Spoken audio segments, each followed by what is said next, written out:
काय म्हणते श्री स्वामी समर्थ. तर माझ्या युट्यूब चॅनल मध्ये तुमचं स्वागत आहे. आजच्या ब्लॉग मध्ये मी तुम्हाला आमच्या ऑर्गॅनिक किचन गार्डन मध्ये काय काय लागलं आहे ते दाखवते आणि काही खाली जागी मी धने लावत आहे. तर त्याचा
धने तर लावले, पण यावेळेस मी फोडून नाही लावले धने, कारण लास्ट टाइम मी फोडून लावले होते तर निघाले नव्हते. आता बघू निघते की नाही. बंदिस्त लावले आहे आणि नंतर पाणी वगैरे घालून घेतलं. आज बाजूला मिरचीची झाडं लावले आहे, पण त्याला अजूनही एक मिरची आली नाही आहे, कारण यावर्षी कीड जास्त पडल्यामुळे त्याच्या झाडाला अशी कीड लागल्या टाईप होते आणि पानं पण अशी कुरतडल्यासारखे निघते. म्हणून काही लावण्याची इच्छा होत नाही. फक्त वांग्याच्या झाडाला वांगी येते एक दोन आणि टमाटर येते 3-4 आणि बाकी तर मग वालाच्या शेंगाचा वेल आहे, तर त्याला काही येत राहते 4-5 शेंगा, म्हणजे असे येते भरपूर. असे 2-3 भाज्या होऊन गेल्या फक्त. आणि चिकूच्या झाडाला मात्र चिकू भरपूर लागले आहे आणि एवढं छोटं झाड दिसते चिकूचं, पण चिकू मात्र खूप आले आणि गोड पण आहे. आदल्या वर्षी म्हणजे याच्या आदल्या वर्षी पण लागलं आहे चिकू, तर ते तोडलंय तर खूप असे गोड होते आणि दिसायला छोटं झाड पण आकृती मोठी आहे त्याची, असं काही.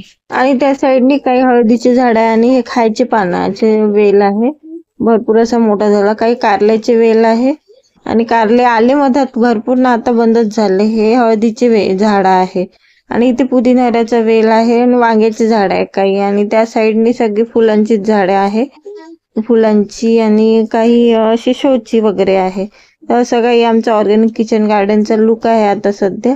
आणि नेट जी आहे हिरवी त्याच्यावर तर ते वेल आहे, वालाच्या शेंगाचे, धोप्याची पानं वगैरे भरपूर असे येतात. सध्या तर एवढेच भाजीचे आहे आणि काही लावले नाही आहे. आता धने लावले, माहित पडते निघते की काय, कारण यावर्षी भरपूर अशी कीड पडल्यामुळे ना काहीच भाजीचं निघत नाही आहे लावले तरी. तर असा होता आजचा दिवस.